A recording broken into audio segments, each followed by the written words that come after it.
Eräs nuori graffititekijä maalasi teoksen moottoritien kupeeseen ja sai siitä oikeudessa 2000 markan sakot ja vahingonkorvauksia 10 000 markkaa maksettavaksi. Toinen samanikäinen pieksi tummaihoiselta hampaat kurkkuun ja leukaluun poikki ja hän joutui korvaamaan uhrille vain 1200 markkaa plus reilun tonnin sakot. Eli minkä arvoinen on graffiti?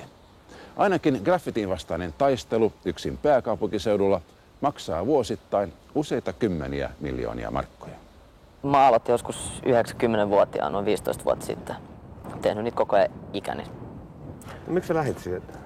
Se oli joskus silloin pienen jännityksen vuoksi, mutta en mä tiedä, ei se enää sitä ole. Eihän sitä nyt 90-vuotiaan, niin se oli siistiä. Vartija Petri Lokka on mies, joka yrittää saada veksin kiinni. Hän pukee kentälle lähtiessään päälleen luotiliivit. Vakiomenettely ilkivallan ehkäisemiseen keskittyneessä vartiointiliikkeessä, jossa työskentelee parikymmentä vartijaa. Me tiedetään potentiaaliset töhrimispaikat tai kohteet, missä töhritään paljon, ja siellä sitten liikutaan näkymättömästi tällä alueella. Ja kun nähdään tuttuja töhriöitä tai sitten mahdollisia töhriöitä, niin heitä seurataan näkymättömästi. Ja kun he jotain sitten saa aikaan, niin heidät otetaan kiinni itse teosta. Entä sitten nykyään, teetkö vielä? Teen mä vieläkin. Nykyään mä teen vaan ihan melkein vittuillakseni. Mikä ottaa päähän? Ottaa päähän varsinkin nämä uudet vartiointifirmat ja niiden toimintatavat. Mitä ne niinku tekee?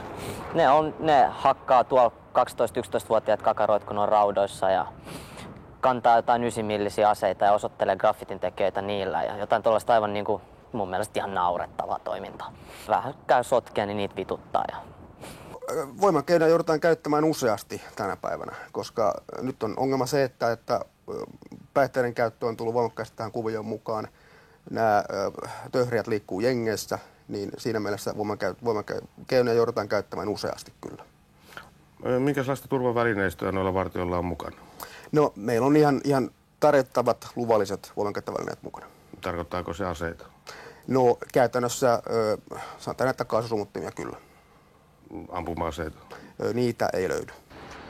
Helsingin kaupungin rakennusvirastosta johdetaan Stop Töhrylle-kampanjaa. Kameran eteen ei haluttu tulla, koska se kuulemma provosoisi graffitien ja täkien tekijöitä. Kampanjan myötä toiminta on ammattimaistunut. Graffitit kuvataan todistusaineistoksi ja poistetaan nopeasti. Vartijat jahtaavat tekijöitä ja rangaistukset ovat koventuneet. Tänä syksynä seinien sotkemisesta on langetettu jo ehdoton vankeustuomiokin ja korvaukset lasketaan usein kymmenissä tuhansissa. Rahaa graffititaisteluun palaa yksin pääkaupunkiseudulla useita kymmeniä miljoonia markkoja vuosittain. Suurin yksittäinen menoerä on maalattujen seinien puhdistus. Mitä väliä tällaisella on? Tässä jos kävelee kulkutietä. Sitten tätäkin tunnelia alettu puhdistelemaan, niin mikä ihmekään, että valtiolla menee rahaa niin ja niin paljon. No pitäisikö näitä saada tehdä laillisesti esimerkiksi tämmöisiin syrjäisiin tyhjäisiin tunneleihin tai vastaaviin? Ei missään tapauksessa, koska yleensä luvalliset maalaukset, niin ne lisäävät töhrintää. Et se on nähty vuosien mittaan useita kertoja, että aina kun on saatu maalata joku tietty paikka luvallisilla seinämaalauksilla tai sitten on järjestetty tämmöisiä tilaisuuksia, missä saa maalata, niin se on räjähdyttänyt töhrinnän näillä alueilla. Taidetta. Siis on siistejä graffiteja, värillisiä isoja. Kyllähän me pyritään tekemään hyviä biisejä. Pitäisi järjestää tuollaisia meluaitoja, harmaita, ihan tylsiä. Niin pitäisi tehdä tapahtumia. Ei se mitenkään edistä laittomien tekoa, sehän vähentää sitä niin. Taidetta tai ei, ainakin graffitikulttuuri elää maailmalla voimakkaana. Alan amerikkalaiseen nettisivustoon on kytketty graffitien kuvia ympäri maailmaa, myös Suomesta. Graffiteja esittelevät nelivärilehdet ja videot leviävät omia kanaviaan pitkin. Lokan arvion mukaan pääkaupunkiseudulla on noin 250 aktiivista seinien maalaajaa. 2/3 heistä tunnetaan. Yhtä mieltä Lokka ja Veksi ovat siitä, että ilmiö ei ainakaan kokonaan katoa. Tätä on hillitty ja saatu hiljenemään aika hyvin vuosien varrella. Nyt on käytössä oikeat keinot.